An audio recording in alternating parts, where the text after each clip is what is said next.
નમસ્કાર, સુપ્રભાતમ. એનડી ફંડમાં આપ સૌનું હાર્દિક સ્વાગત છે.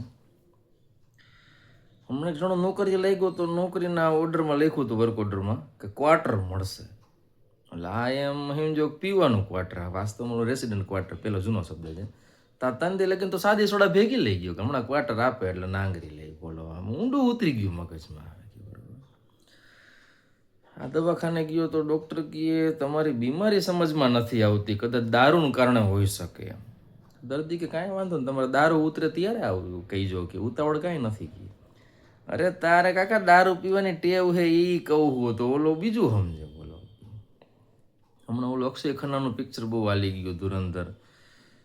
તો કે પેલા કે હું હીરો બનતો તો પિક્ચર ફ્લોપ થઈ જતી હતી, હવે વિલન બન્યો તો હીરો ફ્લોપ થવા માંડ્યા, કે પિક્ચર હિટ જવા માંડી ગયા. તો પેલા કરવાની જરૂર હતી આવું બધું.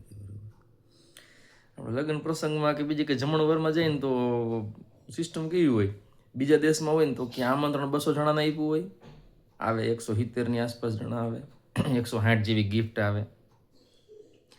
અને આપણા દેશમાં જો જમણવાર રાખ્યો હોય તો 200 જણાને આમંત્રણ આપ્યું હોય, 400 આવે. અમુક હાગમટે આવે ને અમુક આડોશ પડોશવાળા આમંત્રણ વગરના આવે ને ગિફ્ટ કેટલી આવે તો કે 40-45 જેટલી.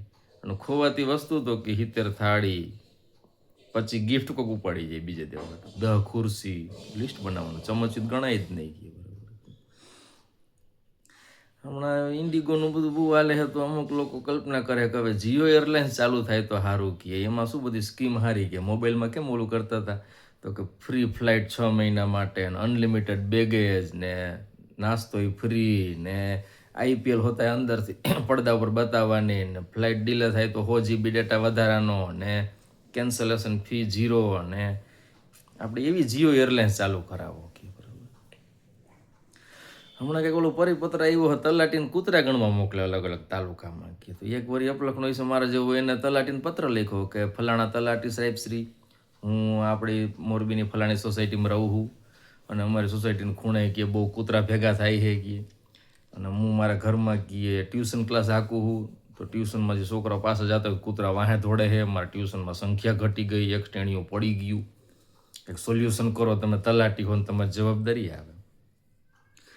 તલાટી થોડું કારીગર હતો, એને વળી સામે પત્ર લખ્યો એ કે સાહેબ શ્રી, તમે રહેણાંકના મકાનમાં ટ્યુશન ક્લાસ હાકો હોય ગેરકાયદેસર કહેવાય, એનું તમે કોમર્શિયલ વિભાગમાં વયા જાઓ, અને જો અહીંયા તમે કરશો તો પોલીસની રેડ પડશે, હું ઉપર મોકલી દઈશ, તો વહેલી તકે તમે આ બંધ કરી દો.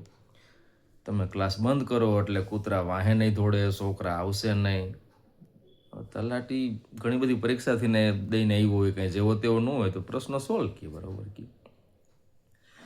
એક નાટક સિટીમાં આવ્યું હતું ને નાટક પૂરો થયા પછી પ્રતિભાવ માગ્યા બધા પાસેથી, તો ઠીકઠાક છે નાટક. તો મારે જે કીધું કે ભાઈ નાટકના એન્ડમાં શું કાંઈ સુધારો કરવો છે, તો કે નાટકના એન્ડમાં જે હિરોઈન ઝેર પીને મરી જાય છે ને એમાં ફેરફાર કરો, કે બંદૂકની ગોળી જોરથી મારો, એટલે શું ગોળીના અવાજથી ઓડિયન્સ જાગી જાય ને ઘર ભેગું થાય, ટૂંકમાં તો ઊંઘી જાય ગયું. હમણાં ડોલર સામે રૂપિયો બહુ ગગડતો જાય છે, કંઈક 90 ઉપર વહી ગયો, 90 91 એકી. તો નિર્મલા મેડમને કોઈકે પૂછ્યું કે ભાઈ કેમ આમ થાય છે, તો કે રૂપિયો કમજોર નથી થતો, ડોલર મજબૂત થાય છે. તો સામે બધા ટીકાકારો એમ કહે કે આ સ્કૂલમાં જો ટીચર હોત ને તો એમ કહે કે છોકરો મોડો નથી આવ્યો, બીજા બાળકો વહેલા આવી ગયા છે, કે એને ઓછા માર્ક નથી આવ્યા, બીજાએ ઝાઝા માર્ક લઈ લીધા. કે શિયાળો આવી ગયો ફૂલ ફોર્મમાં, તો કદાચ મારે ઉઠવામાં મોડું થાય તો કે મને આળસું નહીં સમજવાનું, મારા સપના જ એટલા મોટા છે પૂરા થતા વાર લાગે. કે આપણે ઇન્ડિયન લોકો જ્યાં જઈએ માવન પિચકારી, ગુટખંડ પિચકારી મારે. ભારતમાં તો બધા રેલવે સ્ટેશન બસ સ્ટેન્ડ આપણે ભરી જ મૂકી, પણ હવે યુકેમાં હોતા ઇન્ડિયન કમ્યુનિટી જ્યાં વધી ગઈ છે ને અહીંયા બધે ગુટખા છાનમુની બધે ખાઈને એટલું આમ પિચકારા મારે છે ને કે $30,000 તો દર મહિને કીએ એ સાફ સફાઈમાં જાય શેરીઓમાં ને બધે. અને ગુજરાતી બોર્ડ મારવા પડે કાંઈ ગુટખા ખા કે થૂકના મના હે ગઈ બરાબર. કે કલકત્તામાં એક ખૂણામાં એરપોર્ટે પ્લેન પડ્યું હતું, એર ઇન્ડિયા લખેલું. તો પછી ઘણી તપાસ કર્યા પછી ખબર કે એર ઇન્ડિયા વાળા ભૂલી ગયા હે. એ બોલો 600 કરોડનું પ્લેન ભૂલી ગયા, પાછું લઈ જવાનું કીધું, અને આ એરપોર્ટનું ભાડું આપો, 1 કરોડ ઉપર તો ભાડું થયું. બોલો કેટલું મિસમેનેજમેન્ટ કરે. આપણે મોટરસાઇકલ ક્યાંક મૂક્યું હોય તો પાર્કિંગમાં મોઢે હોય કે ફલાણા ખૂણે મૂક્યું હોય એમ બરાબર.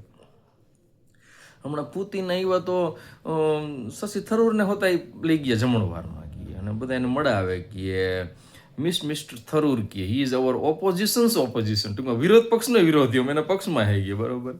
તો નીચે કોઈકે કોમેન્ટ કરી કે થરૂર કોંગ્રેસમાં એવું કરે ને, તમારામાં સુબ્રમણ્યમ સ્વામી એવું જ કરે, રોજ મોદીની ટેકા કરતો હોય તો ભાજપમાં હે ગયા, બરોબર. હમણાં ગોવામાં કંઈક આગ લઈ ગઈ, ડાન્સ બારમાં ડિસ્કો કરતા હતા બધા પીધેલા, તે 25 જણા ભરી ગયા, ભાગવાનો વેત ન રહ્યો. એક જણો બચી ગયો, એ હોટલમાં રોકાણો તો ટેક્સી કરીને જવાનો હતો ને કે ટેક્સી મોડી આવી હતી, મોડો પહોંચ્યો. વાત એ હે ઓલા 25 જે મરી ગયા ને એમાં 2-4 જણા તો ઘરે અયોધ્યા વારાણસી જે જવાનું કહી ગયા હતા ને એ બિચારા ઓછા થઈ ગયા. ઘરે બધા ભક્તિભાવ વાળા હતા, સુખો સુખી હવે એનું કે બરાબર. ઇન્ડિગોની ફ્લાઇટ કેન્સલ થઈને તો અમુક મેસેજ કરવા માંડ્યા કે મારા ભાઈબંધના લગ્નમાં ન જઈએ, કોઈ ફલાણી ફ્લાઇટ કેન્સલ થઈ ને કે હવે કે ઇન્ડિગોને બાયકોટ કરું શું કરું, કે ઇન્ડિગોનું નામ બદલાવી નાખો, કે ઇન્ડિગોનું નામ બદલાવી નાખો, આઈ ડિડન્ટ ગો, કે ઇન્ડિગોને બદલે આઈ ડિડન્ટ ગો, એટલે હું ગયો જ નથી કે બરાબર. इंडिगो सूत्र नौ શું है, जो जहां है वहीं रहे, ज्यादा उड़ने की कोशिश ना करे, लिखित इंडिगो गया. આવજો.